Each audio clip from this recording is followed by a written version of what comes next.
Good evening. My name's Evan. Welcome back to Rockland Graves. The upcoming Texas Chainsaw Massacre requel, God, I wish that wasn't in my vocabulary, has received what I'm assuming is its final trailer following a pretty vague teaser released last month. I'm somewhat unfamiliar with this franchise, at least relative to some other slashers, but I've honestly been looking forward to seeing what this new entry has to offer, even after the absolute train wreck the last film was. I love horror, so I'll be drawn to any and all new films in the genre, even if many of them aren't entirely new. Since this new trailer gives a much more clear look at the film, I wanted to take a few minutes to talk about it. Does this trailer make me excited for the film? Kinda.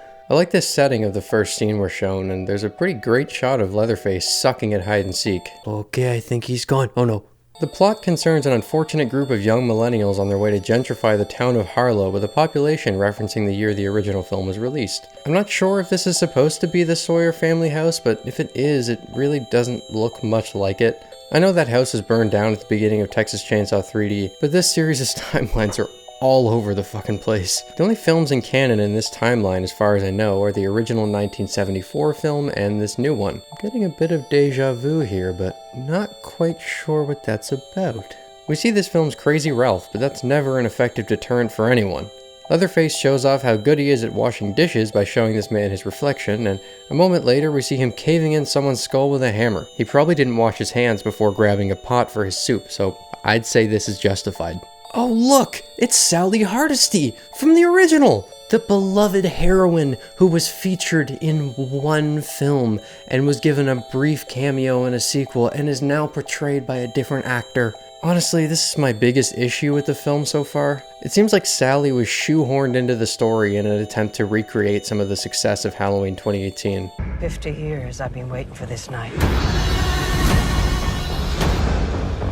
Just to see him again. Okay, that was just fucking blatant. I've waited for him. I will admit though that from what's shown in this trailer, we can expect some great cinematography. It's here that we get our first up-close look at Leatherface, and in all honesty, I'm pretty torn on the look.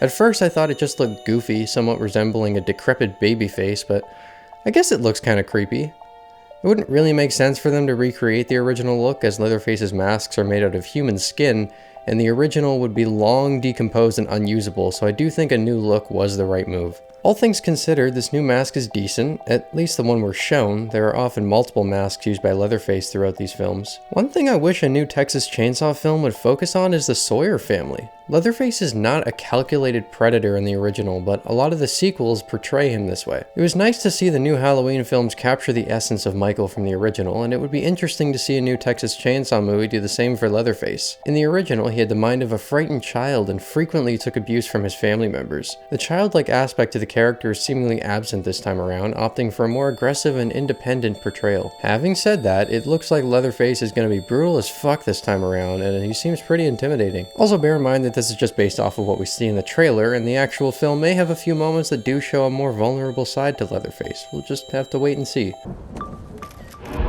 Try anything and you're canceled, bro. Okay, on first viewing, I fucking hated this line. I just don't associate Texas Chainsaw Massacre with humor, which to be fair, may be because I don't frequent anything aside from the original, and I haven't even seen parts 2, 3, or 4. I think I had such a bad reaction to this line because it was just very jarring, but after realizing this is a film about Leatherface brutally killing influencers, I immediately came around. You guys like smoothies? Leatherface is just trying to help you make one with the food you already ate. I love the way he looks at them there, he's so confused. So yeah, this trailer has me looking forward to watching the film, but not necessarily looking forward to the film, if that makes any sense.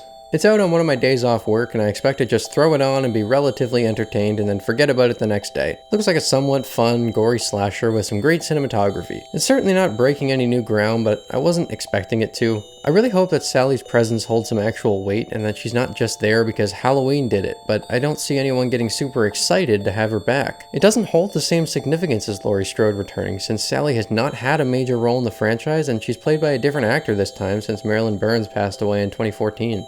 The film's going straight to Netflix, and I can say that this trailer has at least convinced me to watch it on release day, but again, I'm not getting my hopes up. It seems to be a serious retread of Halloween 2018, and just because that film made the stupid decision to have the same name as the original doesn't mean this film should too. It just makes things confusing when you're trying to make a direct sequel to the original that has the same name as the original. So what are your thoughts on this new Texas Chainsaw Massacre film? Leave them down in the comments below, and also let me know what you thought of the video. If you enjoyed, consider subscribing to keep up with all my future content, and thank you for stopping by Rockland Graves. I hope you've enjoyed your stay.